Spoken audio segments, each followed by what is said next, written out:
Hi, Davi here, and today we have a new episode in the art session series. And today we're going to be doing a voiceover of. Let me just have some coffee.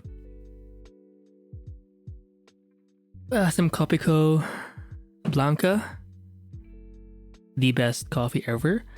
So yeah, I'm doing a voiceover of this recent session I did, but in this case, I decided to actually not record the drawing process. I decided to start recording after I've done the whole drawing thing. I think I started adding flats to all of these drawings, just adding like a base color. I chose like a skin tone type of base. And then from there, just by adding that, it's like a first step to making this whole sheet a little more presentable. But, I've learned this from seeing a lot of other artists do this. They'll add like a gradient. When it comes to skin, it's usually going to be like a red or a darker shade, lighter shade of brown or something. But in this case, I decided to pick like a red hue to add a bit more of a flesh tone to make it more fleshy. Because it happens like in the tips of your fingers, right? There are going to be some spots in your body that just, they accumulate a little more blood. So it's going to end up becoming a little more red, right? But it's not, when I was applying this like red gradient, I wasn't being too scientific about it. I was kind of I was following my intuition. I mean, yeah, the tips of the fingers or toes, it's kind of known that they would have more like blood, but it wasn't like an exact science. I just kind of felt my way through adding those gradients. And for the gradients, which does help make those flat base, any kind of flat color less flat, I decided to copy in a way Loish, Loish. Because if you see her or check out her Instagram, I think that's her primary like social media. She does post a lot of her or quick snippets of her like process, and she loves to use the gradient tool in Photoshop, but especially the radial. I think it's called the radial version. Basically, it starts from the center, like a point. So it's yeah, I never.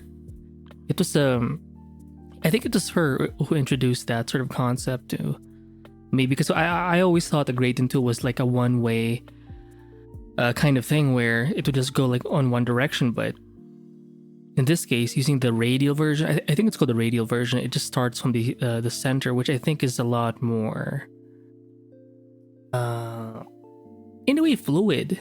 And I guess using that along with the lasso selection tool, you can be a bit more specific as to where you want those gradients to be.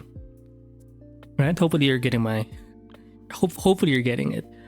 I just do, if you want to save time, I do recommend you just check out Loish's page on Instagram, because once you see it enough times, she has a very fluid way of applying that concept. And I think I was trying to do it here.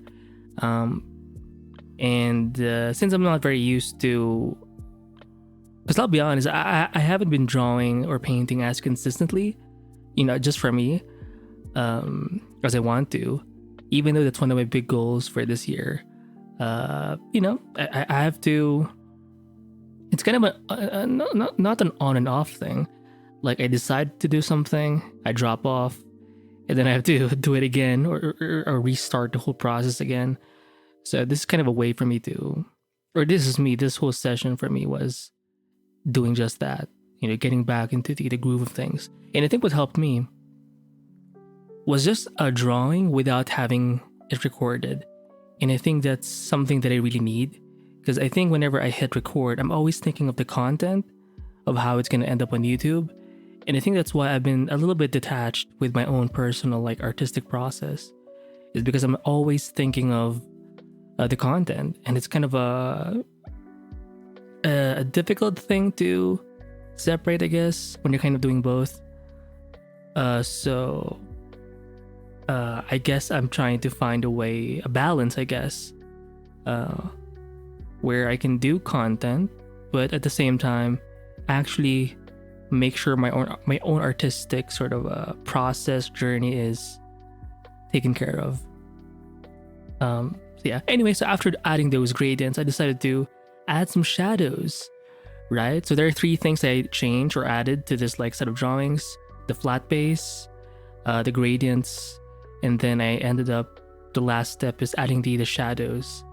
And I went for the opposite, like a cooler shadow to complement like the warmth of the skin, like the base color first, and then the gradients, because all of these are like under the warmer temperature side. So for the shadows, I decided to pick like a blue something to work on, and it was fun. It's not too accurate. Again, the same way I approached the shadows, the same way I approached the gradients. It wasn't too scientific or too technical. I mean, it has some base logic there, but I kind of went for intuition. You know, I went with my intuition, and I was also aiming for aesthetics. Like if the shadow doesn't look good, then I'm not gonna do it. I think I did an okay job, but obviously it's kind of my first time ish or in a while. So I'm still kind of sloppy with everything, but I think I did a kind of good job. You know, just knowing that I can do this process, I think has given me, now that I've done it, I feel like I can do more of these sessions in a much faster kind of way.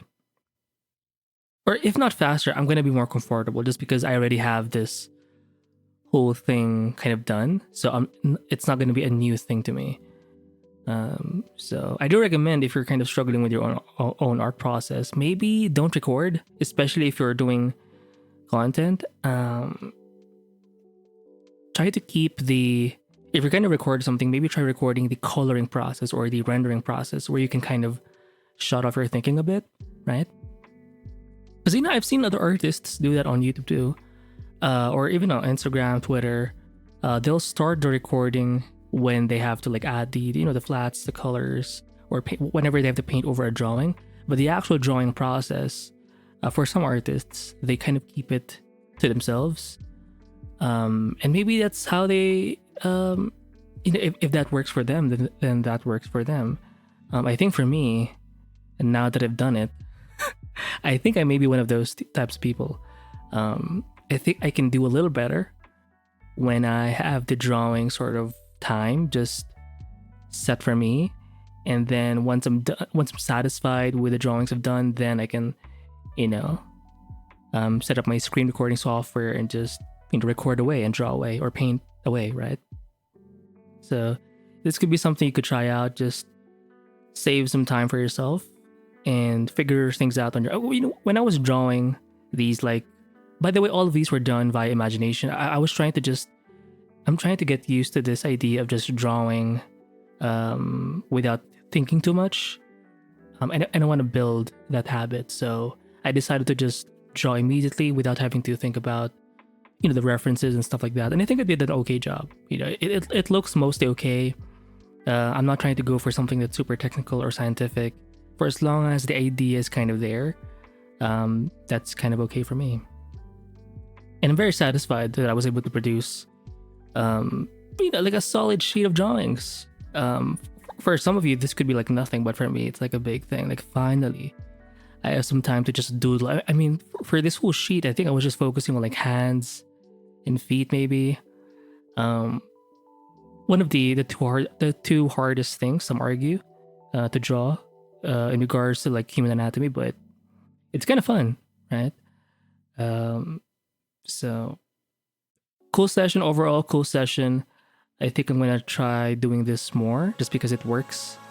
So yeah, do more of what works. In my case, in this case, I think this is something I ought to at least try more of. So yeah. So that's it for this art session.